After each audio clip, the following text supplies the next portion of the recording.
नमस्कार। आज हम पढ़ेंगे संधि। संधि को डिटेल में पढ़ेंगे। संधि किसे कहते हैं, संधि के भेद कितने होते हैं, संधि की परिभाषा है, संधि शब्द का अर्थ, सब कुछ इसमें देखेंगे। तो इसलिए इस वीडियो को ध्यान से पूरा अंत तक देखिएगा। वीडियो पसंद आने पे वीडियो को लाइक और शेयर अवश्य करिएगा। और हाँ, यदि आपने अभी तक हमारे चैनल को सब्सक्राइब नहीं किया है ना, तो अपने हिंदी ज्ञान को बढ़ाने के लिए हमारे चैनल हिंदी ज्ञान भंडार को सब्सक्राइब करके बेल आइकन भी प्रेस कर दीजिए। तो चलिए बिना किसी देर के शुरू करते हैं। हाँ, तो देखिए संधि पहले देख लेते हैं ना, संधि कहते किसे हैं। इसको जानने के लिए दो लाइन हमारे पास है, जिसको पढ़ने से आपको ये पता चल जाएगा ना मोटा मोटी कि संधि कहते किसे हैं। तो चलिए देखिए पहले संधि कहते किसे हैं। ध्यान से देखिए, वर्णों के मिलने से आता जो विकार उसको ही कहते हैं हम संधि विचार। अर्थात जब वर्ण मिलते हैं और वर्ण के मिलने के बाद जो विकार उत्पन्न होता है उस विकार को ही संधि कहते हैं। अब कहेंगे विकार क्या होता है। विकार मतलब परिवर्तन, जो बदलाव होता है। एक दो वर्ण मिले, उन वर्णों को छोड़ के एक नया वर्ण आ जाए उसके स्थान पे, उसको क्या कहते हैं, संधि कहते हैं। चलिए अब देख लेते हैं संधि के अर्थ। संधि का अर्थ क्या होता है। संधि शब्द का अर्थ है मेल। जब दो या दो से अधिक शब्दों अथवा शब्दांशों को मिलाकर नया शब्द बनाया जाता है, तब निकटवर्ती वर्णों के परस्पर मेल के कारण कुछ परिवर्तन अथवा विकार उत्पन्न होता है। इस परिवर्तन या विकार को ही संधि कहते हैं। जो विकार होता है, जो परिवर्तन होता है, उसे क्या कहते हैं, संधि कहते हैं। जैसे अब आगे देखिए, जैसे विद्या प्लस आलय बराबर विद्यालय, सुधन आगत बराबर स्वागत, धनुधन टंकार बराबर धनुष टंकार, दिक् प्लस गज बराबर दिग्गज, रमा प्लस ईश बराबर रमेश। अब देखिए उपर्युक्त उदाहरण में आ प्लस अ बराबर क्या हो गया है, आ हो गया है। क्या हो गया है, आ हो गया है। क प्लस ग बराबर ग हो गया है। क की जगह क्या हो गया है, ग आ गया है। उ प्लस आ बराबर वाह हो गया है। स्वागत हो गया ना, उसमें उ की मात्रा थी, उ क्या हो गया, उ का व हो गया। आ की मात्रा जुड़ के वाह हो गया। फिर आ प्लस ई मिल के क्या हो गया, ए हो गया। रमेश में रमा धनीश था तो ए हो गया है। तो ये क्या है, परिवर्तन ही तो है, बदलाव ही तो है। इसी को क्या कहते हैं, इसी को संधि कहते हैं। अर्थात निकटवर्ती वर्णों के परस्पर मेल से उत्पन्न विकार को ही संधि कहते हैं।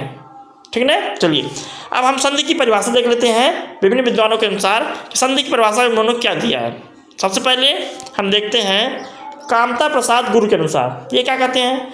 ये कहते हैं कि दो निर्दिष्ट अक्षरों के पास पास आने के कारण उनके मेल से जो विकार होता है उसे संधि कहते हैं।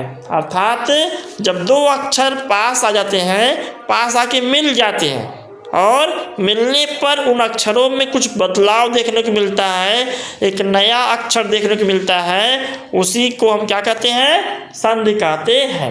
चलिए अब देखते हैं किशोरी दास वाजपेयी के अनुसार ये क्या कहते हैं। ये कहते हैं जब दो या दो से अधिक वर्ण पास पास आते हैं तो कभी कभी उनमें रूपांतर हो जाता है, इसी रूपांतर को संधि कहते हैं। ये भी वही बात कर रहे हैं, बस बात को घुमा के कर रहे हैं। रूपांतर मतलब वही, उसका रूप क्या हो जाए, बदल जाए, रूप में उसके अंतर आ जाए, उसे ही क्या कहेंगे, संधि कहेंगे। आगे देखिए अब हम बात कर लेते हैं कि संधि का प्रयोग करना क्यों चाहिए, संधि की आवश्यकता क्या है, संधि का प्रयोग क्यों होना चाहिए। संधि का प्रयोग होना चाहिए भाषा में संक्षिप्तता लाने के लिए संधि का प्रयोग किया जाता है। जैसे कभी कभी प्रवाह में बोलते समय ध्वनियाँ इतनी निकट आ जाती हैं कि वे अलग अलग सुनाई न देकर एक अन्य ध्वनि का रूप धारण कर लेती हैं, और इसी प्रकार अनायास ही संधि के प्रयोग से नवीन शब्द मतलब नया शब्द का निर्माण हो जाता है। अर्थात मिला जुला के कहा जाए तो संधि का प्रयोग इसलिए होता है कि हमें भाषा में संक्षिप्तता लाने का काम होता है। हमें भाषा में कम शब्दों में अधिक कुछ समझाने के लिए हमको संधि करनी पड़ती है। इसी ऐसे ही समास में भी काम होता है। समास भी भाषा को संक्षेप में करता है और शब्द संक्षेप में रहेगा, भाव उसका वही रहेगा। भाव में कम नहीं आएगा, अर्थ में संक्षेप नहीं होगा, सिर्फ शब्द में संक्षेप होता है और संधि भी वही करता है। ठीक ना। चलिए अब बात कर लेते हैं कि संधि विच्छेद क्या होता है। संधि विच्छेद किसे कहते हैं। देखिए, संधि के नियमानुसार मिले हुए वर्णों को अलग अलग करके उससे संधि से पहले की स्थिति में पहुंचा दिया जाए तो इसे संधि विच्छेद कहा जाता है। अर्थात संधि होने के पहले जो स्थिति थी उसको फिर वैसा ही कर देना संधि विच्छेद है। जैसे दो वर्ण जब मिल के संधि हुई फिर उसको हम अगर अलग कर देंगे तो फिर वो जो कितने हो जाएंगे। जैसे उदाहरण समझिए, जैसे विद्यालय है तो विद्यालय पहले विद्यालय नहीं था, पहले क्या था, पहले था वो विद्याधनालय। जब विद्याधनालय था तो हमने विद्याधनालय को जोड़ के विद्याधनालय में संधि करके विद्यालय बनाया था। तो विद्यालय को हम विद्यालय का फिर हम संधि विच्छेद करके फिर हम विद्याधनालय कर दे तो वही क्या है, वही संधि विच्छेद है। उसे शब्द होता है, जैसे सदैव है सदा धन्य हो जाएगा, जगन्नाथ है तो जगत धन नाथ हो जाएगा। इसी तरह से इसे संधि विच्छेद कहते हैं। चलिए अब बात कर लेते हैं कि संधि और संयोग में क्या अंतर होता है। बहुत लोग संधि और संयोग में अंतर नहीं कर पाते हैं। संधि और संयोग में अंतर बहुत बड़ा अंतर है। हर वर्ण में संधि होती है ये जरूरी नहीं है। कई बार वर्ण मिलते हैं लेकिन विकार नहीं होता है, परिवर्तन नहीं होता है, तो वहाँ पे संधि नहीं होती है, वहाँ पे संयोग होता है। चलिए आइए समझते हैं कैसे। संधि और संयोग में सबसे बड़ा अंतर यही है कि संयोग के अक्षर जैसे कि तैसे रहते हैं, परंतु संधि में उच्चारण के नियमानुसार दो अक्षरों में मेल उनकी जगह कोई भिन्न अक्षर हो जाता है। अर्थात जब मेल होता है तो वहाँ पे वह ज्यों के त्यों न रहकर कोई विकार उत्पन्न हो जाता है, कोई परिवर्तन हो जाता है, वहाँ पे कोई अन्य अक्षर हमको देखने को मिल जाता है। जैसे ऊपर हमने देखा क था तो क दिक प्लस गस था तो क की जगह पे हमको क्या देखने को मिल गया, ग देखने को मिल गया।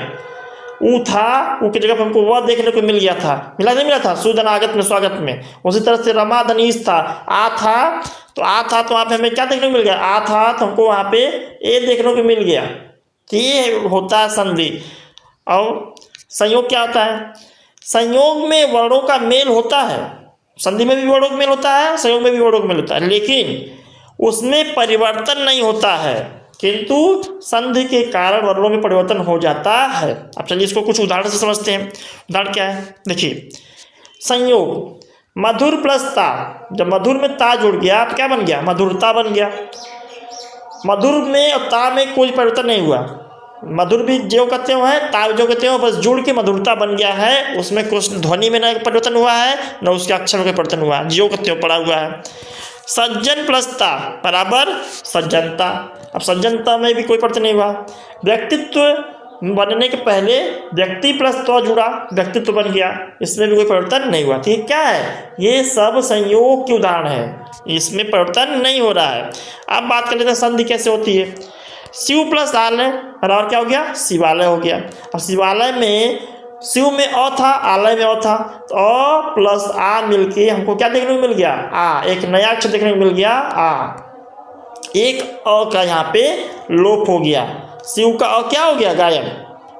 अब शिवालय में शिव आलय एक अ हटके शिवालय बन गया।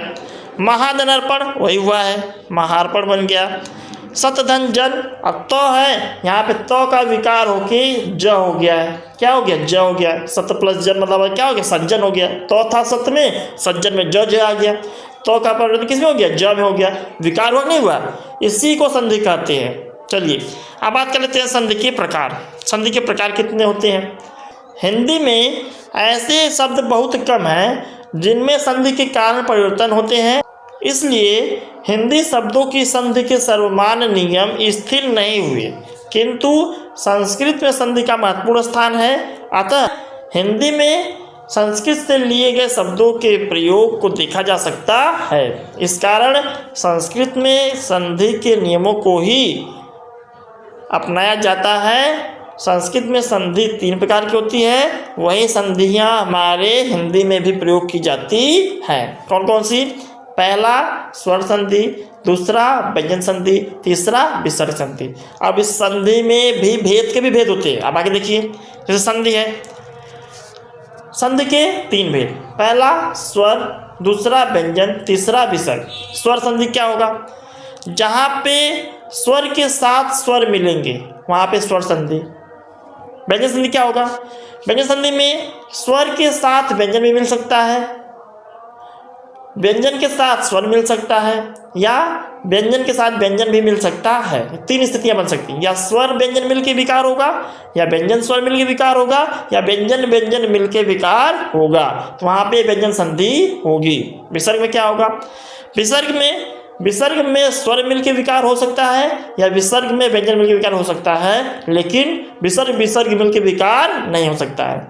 तो स्वर में क्या था? स्वर में बस स्वर मिल के विकार होगा, 2 स्वर मिलेंगे तो एक नया स्वर आ सकता है।